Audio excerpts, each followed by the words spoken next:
Good evening everyone, how are you all. I hope सब बहुत अच्छे होंगे और पढ़ाई कर रहे होंगे। तो आपको जैसा कि पता है क्लास 9th का बायो चल रहा है और टिश्यू हम लोग स्टार्ट किए।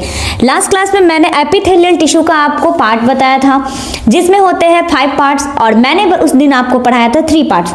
तो चलिए हम लोग आज नेक्स्ट पार्ट स्टार्ट करते हैं विद सीलिएटेड एपिथेलियल टिश्यू। आपको सबसे पहला मैंने क्या पढ़ाया था, एक्वामस एपिथेलियल, दूसरा कॉलमनर एपिथेलियल, तीसरा क्यूबॉइडल एपिथेलियल और आज चौथा होगा सीलिएटेड एपिथेलियल टिश्यू।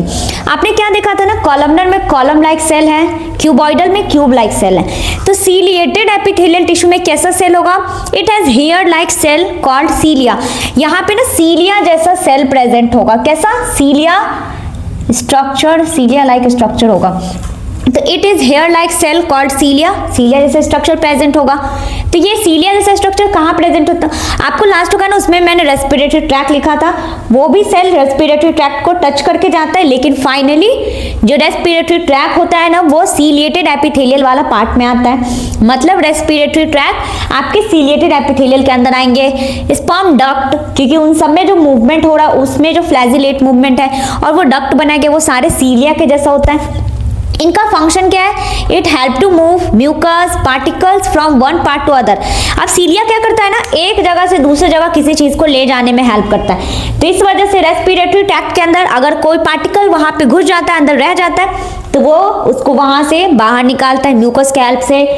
कुछ पार्टिकल्स स्पर्म डक्ट उसको भी वो अलग पार्ट में ले जाते हैं, एक जगह से दूसरी जगह उठा के ले जाते। सिंपल टर्म्स में अगर यहाँ कोई चीजें हैं इसको मुझे यहाँ ले जाना है तो यहाँ से कर करके सीलिया के हेल्प से ये यहाँ ले आता है। तो ये फंक्शन इसका बहुत इजी है कि सीलिएटेड एपिथेलियल क्या करता है, ये एक जगह से दूसरे जगह पहुंचाने में, ट्रांसफर करने में हेल्प करता है। तो क्या है ciliated epithelial, it has hair like cell called cilia found in respiratory tract sperm duct. अगर इनका फंक्शन देखें, it help to move mucus, ये म्यूकस को मूव कराने में हेल्प करता है। Particles from one part to other part, और बहुत सारे अलग अलग पार्टिकल्स है जिसको ये एक जगह से दूसरी जगह ले जाने में हेल्प करते हैं। जैसे अगर मान के चलो आपके नोज के अंदर में हेयर होते हैं प्रेजेंट, आपने देखा होगा कभी, आप नाक के अंदर उंगली तो किए हुए होंगे, तो उसमें देखते हैं ना कि अगर वो जो हेयर है वो क्यों दिया है, जैसे आप सांस लेते हैं तो बहुत सारा डस्ट जाता है ना, तो वो उसको फिल्टर करता है। तो वो हेयर उसको फिल्टर करके उस पार्टिकल को म्यूकस के हेल्प से खींच खींच के बाहर निकाल देता है। मतलब वो बाहर ही रह जाता है, बाकी चीजें जो एयर है वो फ्रेश अंदर जाता है।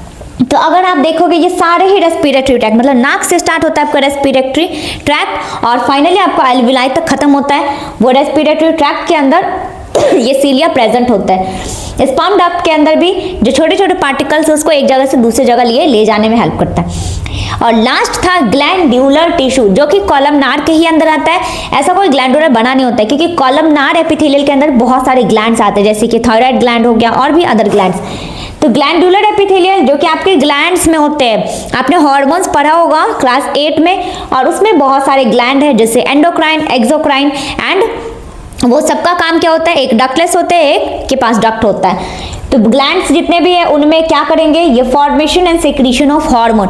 ग्लैंड का क्या काम होता है, वो हार्मोन बनाते हैं एंड हार्मोन को ही सिक्रीट करते हैं। तो यहाँ पे भी जो ग्लैंडुलर टिश्यू है वो क्या करेंगे, तो ये ग्लैंड्स में प्रेजेंट होते हैं, चाहे वो थायराइड ग्लैंड हो, एड्रिनल ग्लैंड हो या पिट्यूटरी ग्लैंड, कोई भी ग्लैंड, पिट्यूटरी तो ब्रेन में। तो इनका काम है सेक्रीशन करना हार्मोन का एंड फॉर्मेशन करना। तो यहाँ तक आपका कौन सा हुआ, एपिथेलियल टिश्यू। फर्स्ट टिश्यू कौन सा था, एपिथेलियल टिश्यू। उनके फर्दर मैंने 5 टाइप्स बताया था, उन 5 टाइप्स में से यहाँ पे कंप्लीट होता है। अब आप सेकेंड टिश्यू पे आएंगे जो कि कनेक्टिव टिश्यू। नाम क्या है, कनेक्टिव।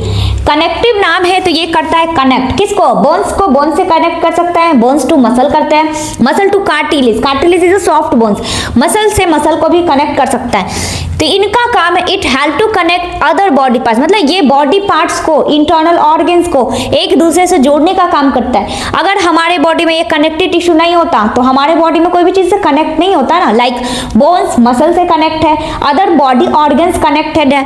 तो हर चीजों को ये, इवन इसीलिए मैंने सिंपल टर्म्स में बॉडी पार्ट्स लिख दिया, इवन ये सब कुछ को कनेक्ट करता है। बॉडी के अंदर आपके जितने भी ऑर्गन्स हैं, चाहे आपके बॉडी के अंदर जो भी पार्ट्स है, बोन्स है, मसल्स है, ये सब कुछ को कनेक्ट करता है। कौन, कनेक्टिव टिश्यू। अगर आप इनका फंक्शन देखो तो ये सपोर्ट प्रोवाइड करवा रहा है। अगर आपको सपोर्ट मिला है, वाई, बिकॉज ऑफ आपका बोन्स, आपको मसल्स, इस वजह से ये प्रोटेक्शन भी देता है, स्टोरेज भी करते हैं, एक्सेट्रा। इनका और भी बहुत सारे फंक्शन है। अगर आप कनेक्टिव टिश्यू के टाइप को देखोगे तो ये 4 टाइप के हैं। पहला है एरियोलर, दूसरा एडिपोज, फोर्थ है स्केलेटल, चौथा है फ्लूइड कनेक्टिव टिश्यू। मैंने क्या बोला, areolar connective tissue first, adipose connective tissue second, skeletal connective tissue third and fluid connective tissue is the fourth. Areolar को फर्दर 2 पार्ट में पढ़ेंगे, टेंडन एंड लिगामेंट। एडिपोज का सिंगल ही पढ़ना है। स्केलेटल को फिर हम लोग 2 पार्ट में पढ़ेंगे, बोन्स एंड कार्टिलेज। बोन मतलब हार्ड बोन्स होते हैं and cartilage is a soft bones. Fluid में हम लोग को पढ़ना है ब्लड और लिम्फ के बारे में।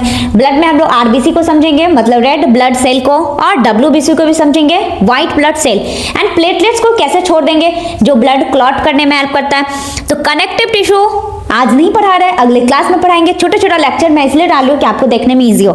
तो आज के लिए रहेगा areolar, adipose, skeletal, fluid connective tissue, और जब एक और क्लास आएगा उसमें मैंने पूरा कनेक्टिव टिश्यू उसमें कंप्लीट कराना है। फिर हमारा रह जाएगा मस्कुलर एंड नर्वस टिश्यू। फटाफट 3 से 4 लेक्चर में आपका टिश्यू भी कंप्लीट हो जाएगा। फिर रहेगा आपका एक लास्ट चैप्टर और फिर क्लास 10th का, ठीक है। तो फटाफट इसको देखो, आप इसको वॉच करो। लास्ट क्लास का भी कंटिन्यू नोट्स बनाओगे तभी समझ आएगा, क्योंकि लास्ट क्लास में मैंने 3 एपिथेलियल टिश्यू को बताया था।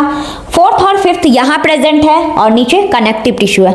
अगला जो लेक्चर आएगा उसमें भी कनेक्टिव टिश्यू ही होंगे। तो चलिए आज के लिए इतना ही रहेगा। आज का क्लास बहुत छोटा होगा, तो पढ़ते रहिएगा मस्ती में, मजे में, और कोई भी स्ट्रेस नहीं लेना है। कोई डाउट हो तो कमेंट करना है। मिलते हैं नेक्स्ट क्लास में। Okay bye, thank you.